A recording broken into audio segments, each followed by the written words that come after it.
Assalamualaikum warahmatullahi wabarakatuh. Perkenalkan, saya Sarah Mustika Dewi dari Teknik Informatika Universitas Lampung dengan NPM 191506101. Pada video ini saya akan menerangkan tentang metodologi OOAD dan Agile Modeling.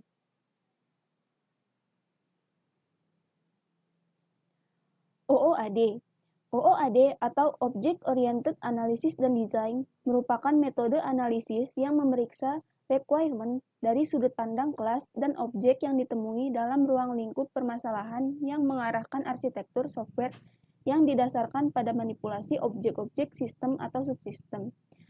OOAD mencangkup analisis dan desain sebuah sistem dengan pendekatan objek, yaitu analisis berorientasi objek atau OOA dan desain berorientasi objek atau OOD. Kemudian di sini ada pengertian dari Object Oriented Analysis dan Object Oriented Design. Object Oriented Analysis atau OOA merupakan metode analisis yang memeriksa requirement atau syarat atau keperluan yang harus dipenuhi oleh sistem dari sudut pandang kelas-kelas dan objek-objek yang ditemui dalam ruang lingkup permasalahan. OOA mempelajari permasalahan dengan menspesifikasikan atau mengobservasi permasalahan tersebut dengan menggunakan metode berorientasi objek. Lalu ada Object Oriented Design atau OOD. Object Oriented Design atau OOD merupakan sebuah metode mendesain yang mencakup proses pendekomposisian objek dan digambarkan dalam notasi sehingga bisa menggambarkan statik atau kelas diagram dan dinamik atau state chart diagram model sistem. OOD sendiri menggambarkan bagaimana hubungan antara objek bisa dilakukan, bagaimana behavior dari objek diimplementasikan, dan bagaimana komunikasi antar objek diimplementasikan. Dalam penerapannya, semua metode itu digunakan secara keseluruhan. Dalam proyek disebut dengan metode object oriented. Jika hanya melakukan analisis saja dengan metode object oriented dan tidak diikuti dengan desain dan programming dengan metode yang sama, tentunya akan menambah kesulitan dalam pengembangannya. Kemudian next. Tahapan pada Agile. Gambar dari tahapan dari Agile ini dapat dilihat pada gambar ini. Yang pertama ada plan. Pada plan ini dev dan klien merencanakan kebutuhan perangkat lunak yang akan dibuat. Lalu yang selanjutnya ada desain. Pada desain ini membuat rancangan perangkat lunak. Lalu selanjutnya ada develop. Pada develop developer melakukan pemrograman. Lalu ada tes. Pada tes melakukan tes pada program yang sudah dibuat sebelumnya agar jika terdapat error dapat segera diperbaiki. Lalu selanjutnya ada deploy. Pada tahapan deploy ini berfungsi untuk menjamin kualitas. Lalu selanjutnya ada review. Pada review berupa review bisa dari user ataupun klien. Lalu yang terakhir ada tahapan launch. Pada tahapan launch program tersebut akan di-launch atau dirilis dan proses launch ini dilakukan secara iteratif. Lalu selanjutnya ada pengertian Agile. Agile merupakan suatu metodologi yang praktis untuk proses dokumentasi dan pemodelan dari sistem aplikasi perangkat lunak.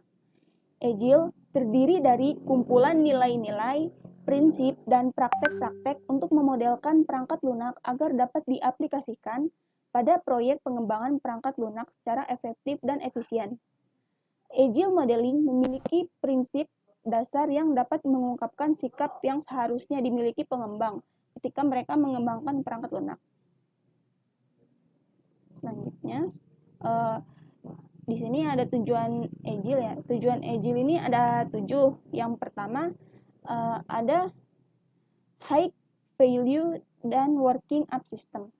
Tujuan yang pertama yaitu untuk menghasilkan sebuah perangkat lunak dengan nilai jual tinggi serta dapat menekan biaya pembuatan. Dan yang terpenting adalah dapat menghasilkan produk dengan kualitas yang baik. Lalu yang kedua, ada iteratif, incremental, dan evolutionary. Agile merupakan model pengembangan yang dilakukan secara iteratif, berulang-ulang, dan dapat mengalami perubahan apabila diperlukan. Dapat dikatakan bahwa metode ini terbilang fleksibel dan dapat digunakan pada proyek pengembangan jangka pendek. Lalu ada tujuan yang ketiga yaitu cost control dan value driven development. Proses pengembangan perangkat lunak dapat disesuaikan dengan kebutuhan dari pengguna atau user. Kemudian, tim developer dapat mengontrol biaya dan waktu yang diperlukan untuk proses pengembangan software sesuai dengan kebutuhan. Lalu yang keempat, ada high quality production. Kualitas dari produk perangkat lunak tetap terjaga dengan baik meskipun biaya dan waktu yang diperlukan terbilang sedikit. Lalu yang kelima yaitu flexible and risk management. Fleksibel di sini dapat diartikan dengan pertemuan dengan klien dan dapat dilakukan kapanpun sehingga fungsionalitasnya dari perangkat lunak dapat terjaga. Yang terpenting dapat meminimalisir terjadinya kesalahan pada program maupun produk sebelum dilakukan proses deploy aplikasi. Lalu yang keenam, ada collaboration. Proses kolaborasi di sini dilakukan oleh setiap tim pengembang untuk mendiskusikan feedback yang diberikan oleh klien, sehingga perlu adanya komunikasi dan koordinasi yang baik antara tim developer. Lalu yang terakhir, ada self-organizing, self-management team. Tujuan terakhir dari metode Agile ini adalah pengembang diberikan akses untuk memanajemen sendiri urusan software development. Tugas dari seorang manajer untuk menjadi penghubung antara developer dan klien sehingga dapat mengurangi terjadi miscommunication. Selanjutnya, ada manfaat dari Agile. Manfaat dari Agile ada banyak ya. Yang pertama ada dari sisi klien, ada dari sisi vendor, dari sisi manajemen, serta dari sisi developer sendiri. Dari sisi vendor, manfaat Agile dari sisi vendor ialah dapat mengurangi pemborosan dan dapat difokuskan pada peningkatan efisiensi dan pengembangan fitur.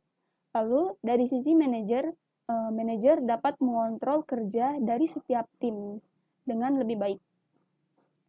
Setelah itu, manfaat Agile dari sisi klien ialah dapat memberikan feedback kepada tim developer untuk menambah atau mengubah fitur dari aplikasi tersebut sebelum benar-benar dirilis. Yang terakhir, ada manfaat Agile dari sisi developer, yaitu dapat meningkatkan produktivitas tiap departemen karena setiap tim dapat melakukan pengerjaan tiap tugas tanpa perlu harus menunggu tim yang lainnya untuk menyelesaikan tugasnya.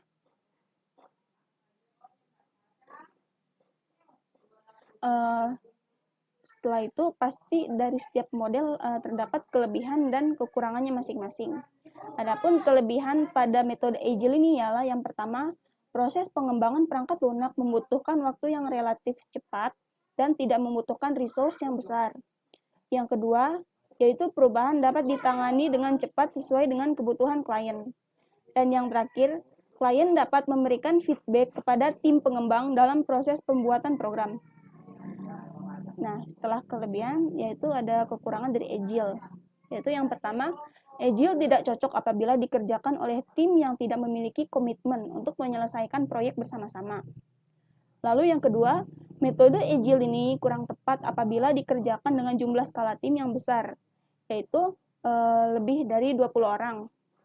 Dan yang terakhir, tim pengembang harus selalu bersiap karena perubahan dapat bisa saja terjadi sewaktu-waktu.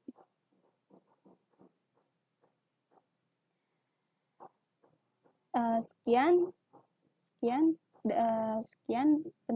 penjelasan tentang metodologi OOAD dan Agile Modeling dari saya. Apabila ada kesalahan, saya mohon maaf. Terima kasih. Sebelumnya saya akhiri. Wassalamualaikum warahmatullahi wabarakatuh.